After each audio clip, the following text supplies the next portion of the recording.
आप भी सुनिए, हम अपनी बीवी के साथ खाना खा रहे हैं और खाना खाते ही के दौरान हमारी बीवी की बहन साली, बीवी की बहन घर में आ जाती है और मेरी बीवी अपनी बहन को कह रही है आओ आओ तुम भी खाना खा लो, आओ आओ कोई बात नहीं आओ। और साली भी बैठ गई। सुनो,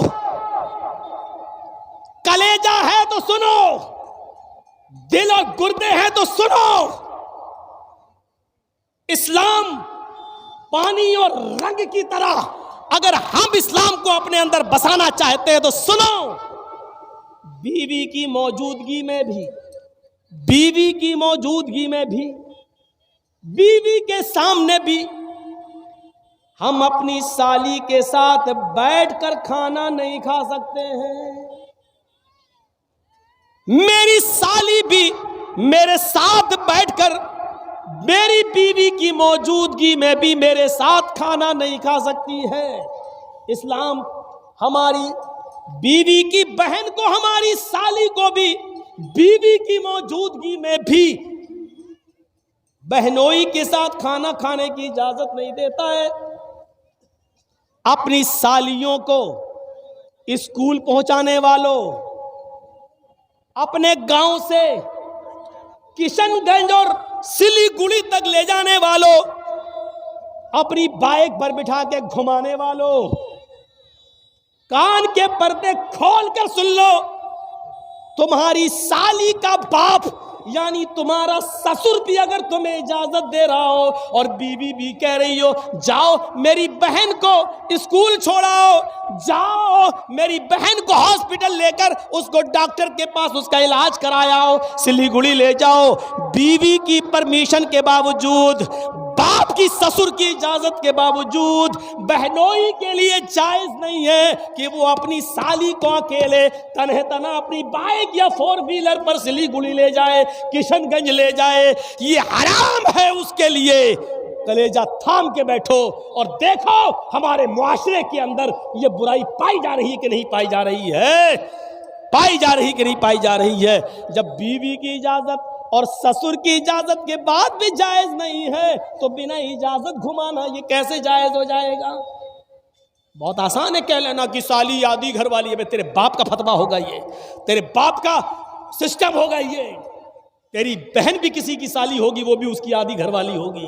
उसको इस नजरिए से देखने की कोशिश करो।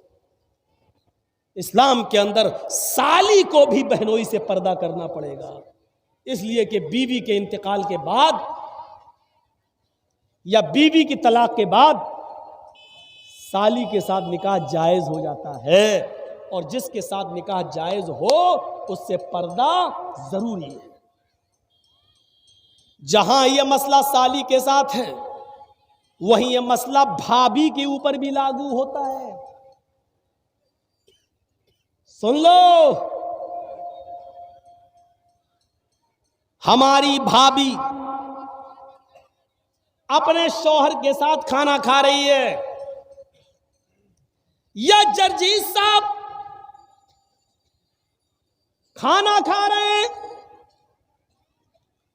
और जर्जीज साहब के भाई की बीवी यानी भाभी हमारे रूम में आ जाती है और हमारा भाई भी वहीं बैठकर मेरे साथ खाना खा रहा है और भाई ने कह दिया अपनी बीवी से आओ आओ तुम भी खाना खा लो, कोई बात नहीं देवर है तुम्हारे, बैठो। भाई की परमिशन के बावजूद, शौहर की इजाजत के बावजूद भाभी के लिए देवर के साथ खाना खाना जायज नहीं है। भाई की परमिशन के बावजूद भाभी को अकेले बाइक पे बिठा के किशनगंज और दार्जिलिंग ले जाना, सिलीगुड़ी ले जाना जायज नहीं है।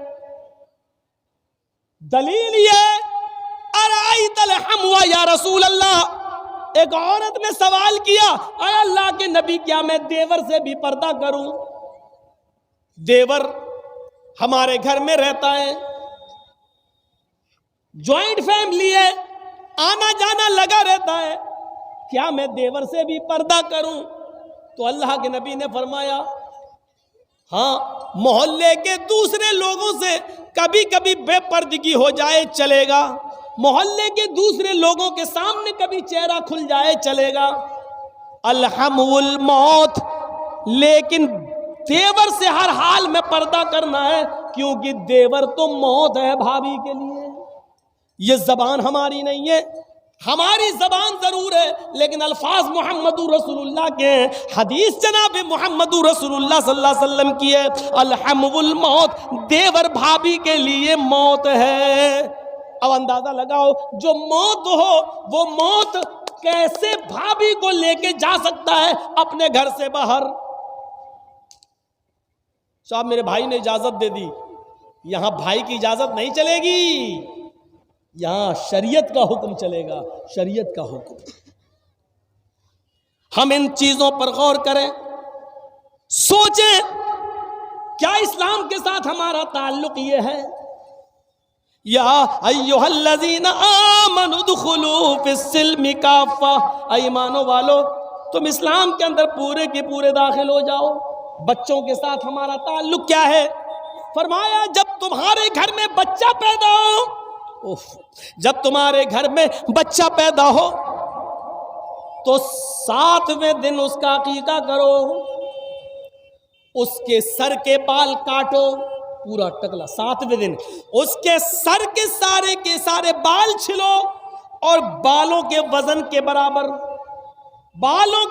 के बराबर चांदी गरीबों और मिस्कीनों में तकसीम करो। मान लीजिए सारे बाल हमने काटे और 5 ग्राम हुए, तो 5 ग्राम चांदी या 5 ग्राम चांदी की कीमत गरीबों में मिस्कीनों में दी जाएगी। और ये इस्लाम का एक हिस्सा है, इससे आप बच नहीं सकते हो। 7वें दिन उसका अच्छा नाम रखो, गुड्डू पप्पू नहीं, ट्विंकल नहीं, लड़कियों के नाम उइटी सुइटी नहीं, अच्छा नाम रखो, नाम का असर पड़ता है। कयामत के दिन नामों से बुलाया जाएगा। अच्छा नाम रखो जिसका माना अच्छा हो। जब 7वां दिन हो जाए तो उसका अकीका करो। और मसला याद रखना, अकीका सिर्फ 7वें ही दिन है,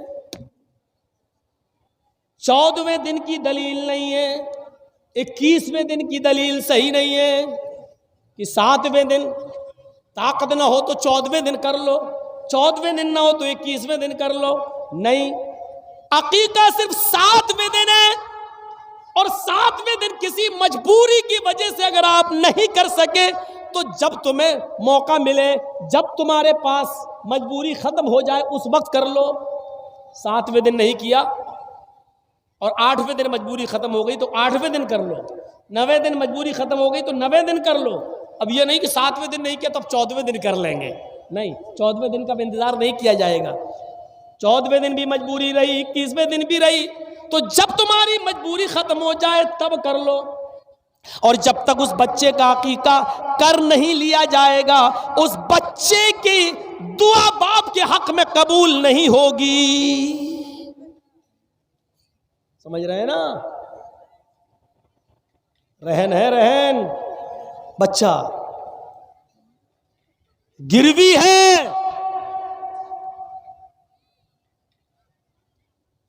चाहे कितनी वो बच्चा दुआ करे बाप के हक में फिर कबूल नहीं होगी। अगर अमदन कसदन जानबूझकर इस्तिताअत के बावजूद आपने उसका अकीका नहीं किया तो ये बाप के ऊपर एक कर्ज है, जब तक वो इसको अदा नहीं करेगा। हाँ, बच्चा 20 साल का हो गया, अब मजबूरी खत्म हुई है तो अब कर दो। बाप 20 साल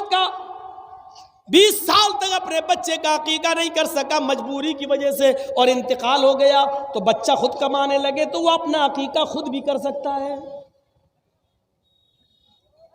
लेकिन करना है, अगर इस्तिताअत हो जाए तो करो, करना है। याद रखिए 7वें दिन अकीका करेगा। जब बच्चा पैदा हो तो 7वें दिन अकीका करो।